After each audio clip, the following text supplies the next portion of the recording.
All right, Beautiful. welcome everyone. Super excited to have my friend Nabeel here, the food tech OG himself. I don't think he needs any introduction. But Nabeel, tell us a little bit more about yourself. Yeah, my name is Nabeel. I'm a Bengali immigrant. Came here when I was 15. Before that, I lived in Bangladesh and Kuwait.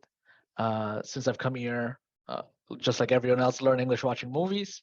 But the movies I watched were violent and mafia movies. Brian De Palma, Scorsese, Sopranos. I went deep at 15 into like everything that is super Italian mafia movies for some reason. So I use my hands a lot. Think I'm American Italian, I'm not. And at 17, like a true Bengali fake Italian, got a job at a restaurant as a busboy, uh, 10 blocks away from my school. I went to school in Astoria, Queens, Bryan High School, represent, and then got a job there as a busboy, and just fell in love. Never stopped working in the restaurant business till today. So yeah, that's a little bit about myself. And now I live still in New York with two dogs, and excited to chat. Yeah, absolutely. Pleasure to have you here. But we'll get into Lunchbox, but I thought it'd be interesting to, get to know you a little bit, your upbringing. So you mentioned Bangladesh, Kuwait, and then New York. What was that journey like? Just maybe give us a preview of that. Yeah, what was that journey like? I don't remember much from Bangladesh and Kuwait. I hear trauma suppresses a lot of memories, so a lot of it is suppressed. Uh, but it was fine. Like Bangladesh, so most of my life I grew up, a little bit, lower class or financially, struggling. Even in America when we came in, mom was a worker at Dunkin', and dad was a driver, Uber driver. So it's very typical Bengali immigrant story. That is not a special story in the Bengali community. Our parents worked that hard so we can go ahead and tell this story in some form or shape. So that was the upbringing. But I was a very shy kid. I was shy. I was like, I wouldn't say more than 4 or 5 words. I sat in the back of the class. I was a model student. And then at 17, since 17, 18, everything shifted. I leaned into the things I enjoy um, in a meaningful way, which people do much later in life and say, I wish I went back and did this or did that. For some reason I started listening to that inner voice sooner because of mentors or teachers or others, and that led me to a pursuit of, I don't think I want to be a doctor anymore, right? That was the hope from my parents. I don't think I want to do X, Y, and Z anymore. And and I want to question more and more things. So that became the upbringing since 17, and it has been a wonderful journey since that. But that's a little bit about the childhood. Is that what you're looking for? Yeah, absolutely. So you talked about just finding your own voice. I guess late into teenagehood, and talked about typical Bengali immigrant upbringing. I kind of relate to that. Blue collar, Yeah, right, trying to make it. yeah, But I guess as an immigrant, and also I guess immigrant Bengali American, I think we're a lot of time multi hyphenated, and yeah. sometimes some of these different parts of ourselves like conflicts with each other. Mhm. How do you reconcile with that? I guess, or do you reconcile with that? I truly believe conflict is good, right? I truly, truly believe conflict is good. Conflict is growth. And when there's not enough conflict, I'm like, oh, I'm not growing. Something's not growing. Something's not, going upwards and to the right. We need to create some conflict here. I think that's true in work, and that's true at home, and that's even true at us figuring out who we are, right? Because it takes, it takes a couple of generations. One generation comes to the country. Second generation is going to get great jobs as engineer and doctor. Third generation is going to go ahead and uh, go into the arts. And the fourth generation is going to go do a lot of drugs, right? Those are the four different I'm kidding. Those are the four different generations. I think when you're going to skip a couple of steps, you're doing something that is not organic. You're doing something that is not normal. You're doing something that was not designed to be designed that way. And that's fine. You can go and make TikTok about it. Woo me, the immigrant life is so hard. My parents didn't accept my job as an artist. Who gives a fuck? You're skipping a generation. You're skipping Yeah. a entire generation, decades. You're skipping a couple of decades. And that means you're going to have to pay a price. And the price is you're going to have to ask questions. How do I reconcile what my parents want or my culture wants or what I wanted to where I want to go? And there's a trade-off there. If you're going to skip a bunch of generations and decades, you're going to have to go ahead and have to ask some tough questions. And so I was there. I didn't enjoy it. I didn't love it. I didn't love going through it. I wasn't so wise as I was going through it on, okay, I just have to go ahead and answer these tough questions that I'm not going to be a doctor. I'm going to be a dropout. I'm going to be wiping restaurants tables, and I'm going to have to still figure out how my parents are going to be proud of that, because they're sacrificing a lot and they're trying to be proud. They're trying to find answer and the meaning of their life. How do I help them do that? I think how you do that is you try to listen to your inner voice, because it's not going away, right? You're going to wake up one day and it's going to be louder and louder and louder. And what you want to do is listen to that voice and hopefully treat it with a lot of integrity and with a lot of discipline, so you can work hard in that new life or profession or partner you picked, and make that go and say, hey, I'm actually really happy and we're all actually benefiting from this. It didn't happen the first month or year or 2 years or 30 years, but after a couple of years, you get to reap benefits. I have similar experience. I say, like being multi-hyphenated is actually a positive, right? Like you Yeah. shouldn't look at it as a conflict. You could kind of pick and choose. I know like it takes you a while to, I myself, it took probably most of my adult life to realize that you should embrace being a Bengali, embrace being, like, Yeah. I'm somewhat religious, like, Muslim, embrace being an American also. There's a lot of good things about this country that you should embrace.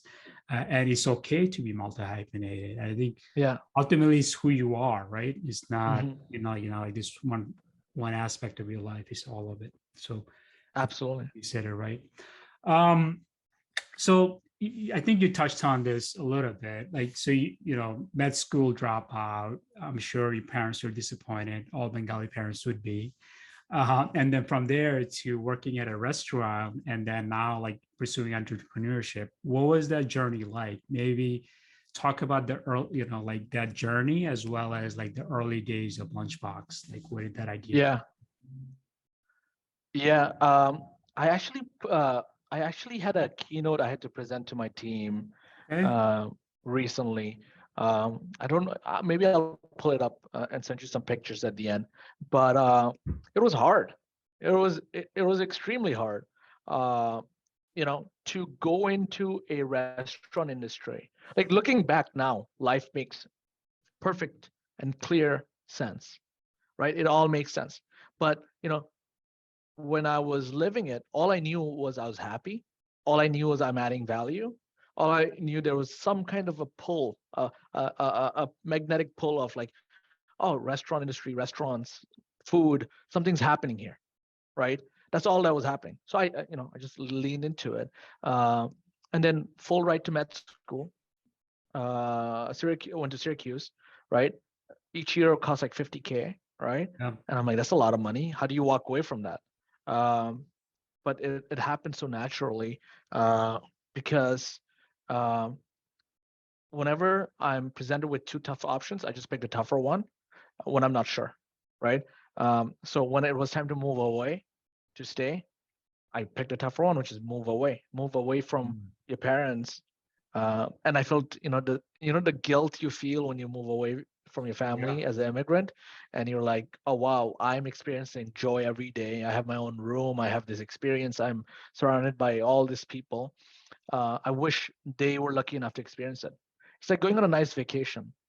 It's going on a nice vacation where your parents will never make it there, and you're like, you feel 95% of the time, hopefully you're enjoying that vacation, but 5% of the time you're like, look what I'm standing on the shoulder of, right? So it's like enormous guilt there, but there's this calling, and I move towards whatever's harder. And I also move towards whatever is harder because it just equates to me a higher multiple on return on that investment, right? Just like angel investing, and you're a prolific angel investor, so you know this at all. But if you're trying to do 10% year-over-year growth, decade over decade growth, you can do the S&P 500, or you can bet on some crazy entrepreneurs and have a blast doing it, but kiss your money goodbye. If you Yeah, the best absolutely. investors do, Yeah. right? So similarly, I'm at this, I'm a buzz boy, and every couple of months I'm getting promoted, right? Busboy, then maybe counter guy making milkshakes now. That's a promotion. Make $1 more an hour. That's huge. That's huge. That's Yeah. like 10% increase. You're balling now, right? And then you go ahead and get promoted again. 6 month, you are now lead shift. 6 month again, and now you are intern. You just lost everything again. You're an intern at corporate office. And you're like, what the fuck is this? I was managing that restaurant, Yeah. and now I'm bottom of the barrel, and I'm picking up coffee 7 times a day. Yeah. That's an intern at a restaurant HQ. You pick up coffee 7 times a day. You're useless. But I was so useful at the restaurant. I was feeding people. I was meeting people. I was learning how to speak to them. I was Yeah. making it right when the table and the order was wrong, and that was fun. And now you start again, and then you go. Then slowly I worked there in corporate, realizing it's a blessing. Worked my way to marketing manager, designer, creative director, then marketing director, then CMO. At 25-ish, I became chief marketing officer. We had 50 restaurants in 5 countries. It was a blast. It was fun, Amazing. and it was constantly scary. Uh, and I think that was that job I had, which is I didn't have one, so I created it from the very first day as a busboy. Oh, let me design some of the menus, to the first day as an intern, like I don't know what to do. I'm gonna get fucking fired. Let's just get them coffee so they don't fire me, until they figure out what to do with you, right? And that you also have an employer's point of view, which is hire great people, you'll figure out what to do with them later. But that was my early experience in food, which is one day at a time, one step at a time, and just try to be useful, try to do the things no one wants to do, and try to add value and ask Value. people if you can help. That's right. Add value. I think you said it right. I think whether you're in a corporate environment, startup, at the end of the day, all comes down to adding value. So tell us about like Lunchbox early days. So you had this, cushy corporate gig, CMO, big Mhm. shot, right? Like Big shot. why leave that? Why leave that and pursue something, that has like very high chance of failure, right? Like could go nowhere. Where did that come from? And then what was the early days like trying to figure out what to do with Lunchbox? I'll give you a couple of responses. I'll give you the and they're all real, but I'll give you Yeah. a different level of transparency in each of my responses. The Yeah. first one is I wanted to go ahead and fix a problem we had. We were losing millions of dollars every month to Grubhub and third-party companies. And we couldn't build our own tech ecosystem because we're not big enough to be Domino's or Sweetgreen, and not small enough to be nobody. We were stuck in the middle, and Yeah. we had to go ahead and do something. Put together. And we did not have the venture-backed capital like Sweetgreen did, who spent 20 million building their system. So how do we go ahead and fix this? We knew, we kept them sitting around. This is what restaurateurs do at the end of a long 12-hour shift. Even working at corporate, you go to one of your nearest restaurant, you grab a drink, and you just talk about the day, and you take out your stress before you go home. And we kept on saying, like, why don't we do it ourselves? Why don't we do it ourselves? Why don't we do it ourselves? And one day we said, fuck it, I think we're just going to do it ourselves. Hmm. Right. So it became those, round table drinking talk to Yeah. reality. But the reality was desperate problem I was trying to solve as in my former role as a Hmm. marketing officer. So that's the first reason the company was born. I'll give you 2 more that entrepreneurs are shy to give. The second one was I wanted to be my own boss, right? You can't be an entrepreneur without a ton of ego. Ego is not bad. Ego is good. Ego and insecurity, when they are paired perfectly, it is actually a recipe for the only way you can be great. So I have incredible ego that I can make it. If I'm in charge, I have incredible insecurity that I am a fuck up and I'm going to fuck this all up at any given moment. So I need to go ahead and constantly ask people for feedback and learn and try to go ahead and integrate their ideas. So I wrestle with that every minute, every hour, every day. But that feeling said, we need to go ahead and start this ourselves, and I would like to lead it, and I would like to put this on my back. So that's the second reason. And the third reason is, where do you go after CMO, right? Like, what's next? What is risky? What is scary again? I can get addicted to drugs or alcohol or watching TV, or I can get addicted to what I'm addicted to, which is working. I love to work. Work is my life. There's no difference between the two. And when it's not scary and adventurous enough, I ask myself, how can we do that? And back then it was start Lunchbox, and today it is, let's go after a new market, right? Let's go sign a 1,000-unit chain, which we just recently did, by the way. So that's Congratulations. yeah, thank you. So those are the three reasons. Gotcha. I actually, I talked to a lot of entrepreneurs, and there's like always this common theme, right? Just the desire to kind of like do something on their own, build something on their own. So in some ways, they're, the creators, right? And then also just thinking about life in general, like just leveling up. Like I kind of see that consistent theme even with you. Yeah. Like you start all the way in the bottom, you leveled up, you leveled up, you leveled up, and then yeah, every leveling up, there's always kind of this desire, like what's next, right? What's my next challenge? Absolutely. So that's, I see that with you as well. So tell us about Lunchbox. I know you guys raised a bunch of money last year, Series B, big Series B. Where are you along the journey now? And where are you going in the foreseeable future? Yeah. So 3.5-year-old company. We have raised 70 plus, which was an exciting number to say. And now the reality of running a company is, do you know where exactly all your money is going? So excited to be at that part of the journey. The first year was, is this a real thing? Will someone put in some money? And someone did. After 72 investor rejection, 2 investors said we'll put in $1 million each. And we thought we were the greatest thing since sliced bread. Yeah. Second year was, okay, we've taken this in New York, but can we take this cross country? Can we take this around the country? And can we go ahead and do that successfully? After we did that, we raised 20 million Series A. And then after that was, okay, that's great. Can we go and acquire companies? Can we go and expand aggressively? Can we go ahead and move past product market fit? And after that, we raised our Series B last year. And now we're in the part of the journey, which is, you raised a lot of money. You raised a 50 million Series B, but the market, we're going to go ahead and react in a way that and you're a child in the macroeconomic of things. I'm the child in this. You've not seen this before. We're going to go ahead and show you a couple of different things. We're going to show you some things in Ukraine. We're going to show you some things in the market itself. We're going to suck out all the money from the market. We're going to go ahead and let your growth investors leave this sector.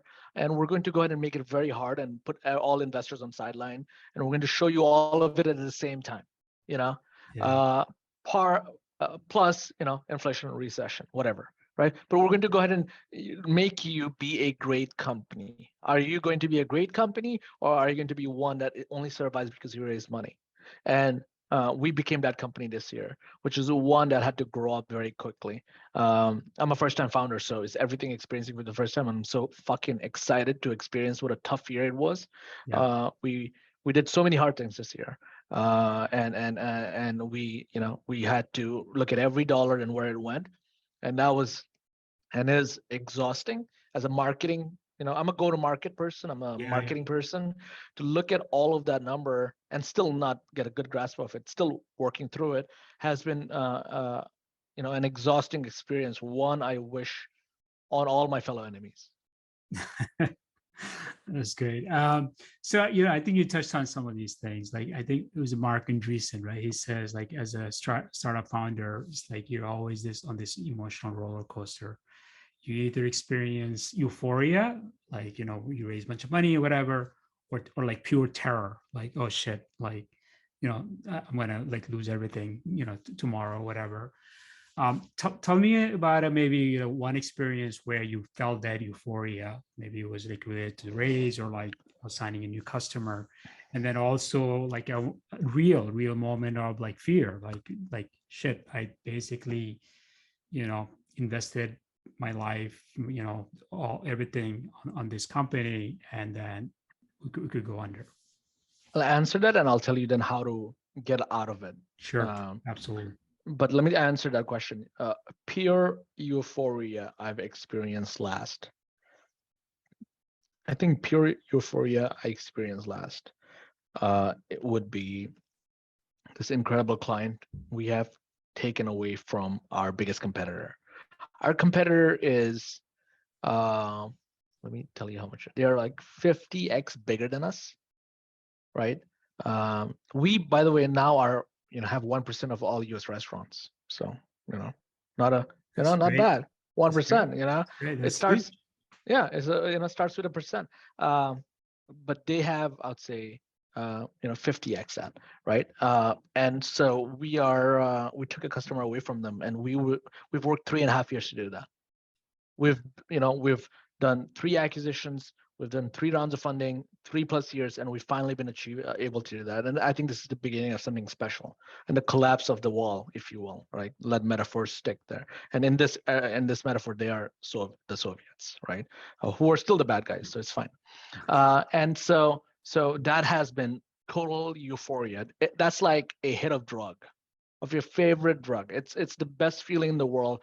If you're a go-to-market leader to win a massive client, it is ecstasy. It doesn't get better than that, right? And I'm, by the way, completely sober. If my investors are listening, I'm completely sober. I don't drink. I don't do any drugs. I don't need anything. But that feeling in the world is the best feeling, because you can do more for them. Those are restaurant people and labor and managers and franchisees that are impacted. You can do so much for them. That is amazing, right? So you feel like a winner. You feel Yeah. exactly like you're supposed to feel. And then a complete mishap was on my birthday, July 21. We did a reduction, and we parted ways with so many people that work here. And I mean, like, there's no other way to go about it, but let the day wrap up. Be very stoic. Let the day wrap up, and you cry a little bit. And as a man, you're not supposed to, especially privately or publicly. But when you say goodbye to so many people, and so many people are angry and disappointed, and their families are impacted, I think that impacts you. That takes a toll on you. But that's for you to do. That's for you to go ahead and do that at the end of the day alone, because the job of a CEO is alone. You're in the middle of a double pyramid. There's investors on top you have Yeah. to answer to.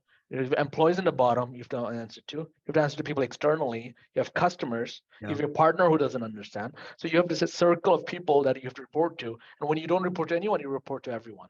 Yeah. So that's the role of a CEO. So that was a really, really hard experience of the Anderson Horowitz code duality that you described. And how to get through it is, because you mentioned earlier, like, I've put my entire life's work here. What if we fail? I asked myself that. So I make a list. It's called, I don't know what it's called, but you write the worst case scenario. If I lose this job, what happens? You write all the things that will happen. And when you write that, I find safety in writing that. Like, if I lose this client, what will happen? And I write down all the things, and I find safety in writing that. So that is one way I work to not feel a great high or a great low. But it goes on every day, happens every day. Yeah.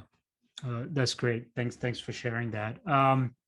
So food tech in general, like restaurants are hard. Like there's like very high failure rate and everything. Um, what do you think food tech or food industry as a whole is heading, right? Just wanted to get your points of view on that. I think restaurants have had a couple of waves of how you want to serve food. I think the first, and from the day the world started, has been, come to our venue and we'll feed you here, Mm. right? And then go home, right? That's one way. I think the second way is, we'll deliver to you, right? We'll deliver to you. You can eat here, we'll deliver to you, but lower your expectation. Because when I deliver it to you, the pasta will be soggy or the pizza will be cold. But just lower your expectation, we'll deliver to you. I think the third wave is we don't have brick and mortar. We just have kitchens around the country, and we'll deliver food to you, right? You can't dine in with us, but you can only dine out, right? Virtual kitchens or ghost kitchens or whatever you want to Right, call right. it, Okay. right? And I think a lot of awesome, wonderful people have gotten into that, including celebrities like Kevin Hart, not Kevin Hart, but Mr. Beast. He has 1,000 restaurants now around the country, and others, right? So I think those are the three different waves we've seen of food, right? I think the next wave is going to be how do we, you know, only and by the way, the virtual kitchens that are open, Yeah. they're opening in two different spaces. They're opening in commissary kitchen, like maybe a dark kitchen, or Yeah. they're opening in the backs of a diners or burger joint or SMB mom and pops. So that's what Mr. Beast does. Mr. Beast usually opens within other restaurants that you have Gotcha. ordered food from, but now they're serving Mr. Beast as well, right? And they're Gotcha. doing the franchise model. I think the next wave of food, from my point of view, is going to be how do we go ahead and connect the dot and bridge the gap between dine-in and delivery? How do we not compromise? Mm. Because what are we compromising right now on? Taste, right? So operationally, that needs to be fixed. Um, Better packaging, better delivery, better transportation. There's a company in Austin that does uh, underground, almost like the boring company, underground tunnel, but Okay. does delivery from city center to city center similarly. So it's very quick, very hot, right? I think more innovation needs to happen there. I think what else are the gaps? Uh, when you go to your favorite restaurant, you're emotionally connected to it Yeah. in many ways. All of that is lost when you order in. Yeah. I think that needs to be fixed. I think during the pandemic, groups like Coat, where you could go do barbecue, Korean barbecue, really tried to push the boundaries there. Even groups like Daniel tried to push the boundaries there. How can we go ahead and do that? I think bridging the gap between dine-in and in-store is going to be the next wave that I'm really excited for. And I think will help the virtual kitchens as well, because right now virtual kitchens are spray and pray, just go ahead and launch terrible, shitty Right. burgers throughout the country. But I think it needs an upgrade as well. That's good. Yeah, no, I mean, I agree with everything you've said. What do you think about just so like mom and pops like providing basically a home cooked meal? I feel like that, that could be a trend, right? Considering Uber, Airbnb, and everything that's happening, the sharing economy. I'm surprised actually that it hasn't happened yet. So I was actually just looking up a couple of companies. The company I invested in called Food Gnome, they're out of the West Coast. I invested in them like early. They're still struggling to find product market fit, but there is actually a bigger Mhm. competitor called Chef, SHEF. So look that up if you have a chance. Absolutely. You could actually get food actually in New York. Actually, I just saw that they're in New York now. So that could be a potential trend. That could be big. Just I, there's no way it's not going to work. And you know why most companies don't work, right? It's because timing, right? Uh, Timing or co-founders. Those are the top two reasons. But timing, I think this is something. It's like, hey, when will this work, and not if it'll work. So I'm very bullish on the space. It sounds really exciting. I've not actually looked into the space at all. mm. So excited to dig in after this. Yeah, Chef is pretty interesting. I think they're actually making good headway. They might have raised their Series A already. They moved to the East Coast, now offering in New York. So Food Gnome is still trying to find product market fit. So we'll see what happens with that. Awesome. So this has been really wonderful. I think I pretty much covered everything we wanted to cover. There is one question I usually ask pretty much every entrepreneur. If you had some advice for aspiring entrepreneurs or just anyone really, what advice would you give other folks, Nabeel, now? If you had a chance to advise other people, what would you tell them? Um, let's think about 2, 3 advices I'd give. I think the first one is do it if you have a high threshold for pain, Mm. because there's a lot of pain. There's a lot of pain. Let me list out some of the pain you will receive on a day-to-day basis. And it's first world pain, but it is pain nonetheless, right? Uh, and I mentioned this earlier, but you receive pain from your board, right? They have a vantage point on the business that they want you to accomplish. You receive pain from your employees. They have a different vantage point. Your leaders, the people that report to them, the middle managers. There's your colleagues, right? Your co-founders or your COO or your C-suite or others. And then there is customers. There's new customers. There's existing customers. There's pain from there as well, a lot of pain. And more importantly, there's pain also because hopefully you're not dating another entrepreneur. If you are, you're a sociopath. But if you're not, your partner will never understand fully. They'll support you fully, but they'll never understand fully on the nightmares you have in the middle of the night when you wake up at 3 o'clock and you're like, burn rate, burn multiples, runway. And so it's a constant pain. So you need to have a high threshold for pain. Number two is, and this is cheesy, like, be yourself, but it's really hard to be yourself when you're struggling. It's really hard to be yourself when you're succeeding. It's really hard to be yourself when a lot of people are reporting into you. You want to be what they want you to be, especially when you're a first-time founder. You want to be what they want you to be. You don't want to really be what you want to be because you don't know if you like who you are. You don't even know if you're good enough to be the leader that can run that company. But you have to believe in yourself. You have to opt in. You have to choose you. You have to you have to have this incredible, again, insecurity about yourself and ego about yourself. So you have to be yourself. Every time I've done things because the mass or the general group wanted to do something, I've paid for it. I've never not paid for it. How about that? I've never not paid for it when we were in a disagreement.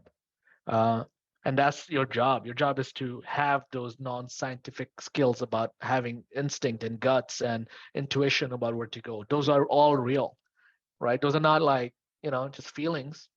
So those are the two advice. I don't know if I have a third, but those are the two. I think the third one would be, there's no third. I don't want to add a third just because for the sake of adding it. Those are the top two advice I have for younger version of me or other founders. Get ready for the pain and try to slowly be the version of yourself that can show up at work. If you do those two things, you will do better than most. And even then you will fail. So might as well do it. Yeah. Yeah. No, that's great. 100% agree. High threshold, right, for pain. And I also like that you said, trust your instinct, right? As a first-time entrepreneur, founder, a lot of the time you tend to think, well, my investors, they've invested in a lot of companies, they must know best. But I think you have to believe in yourself, and you probably know the space better than anyone, just being in the space day in and day out, right? A lot better than the investors who are kind of coming and going. So thank you for that. I think that's a wrap. I thank you for joining me. This has been wonderful, and hopefully I'll see you again soon. See you soon. All right, man. Thank you. I'll talk to you. Bye. Thank you. Bye.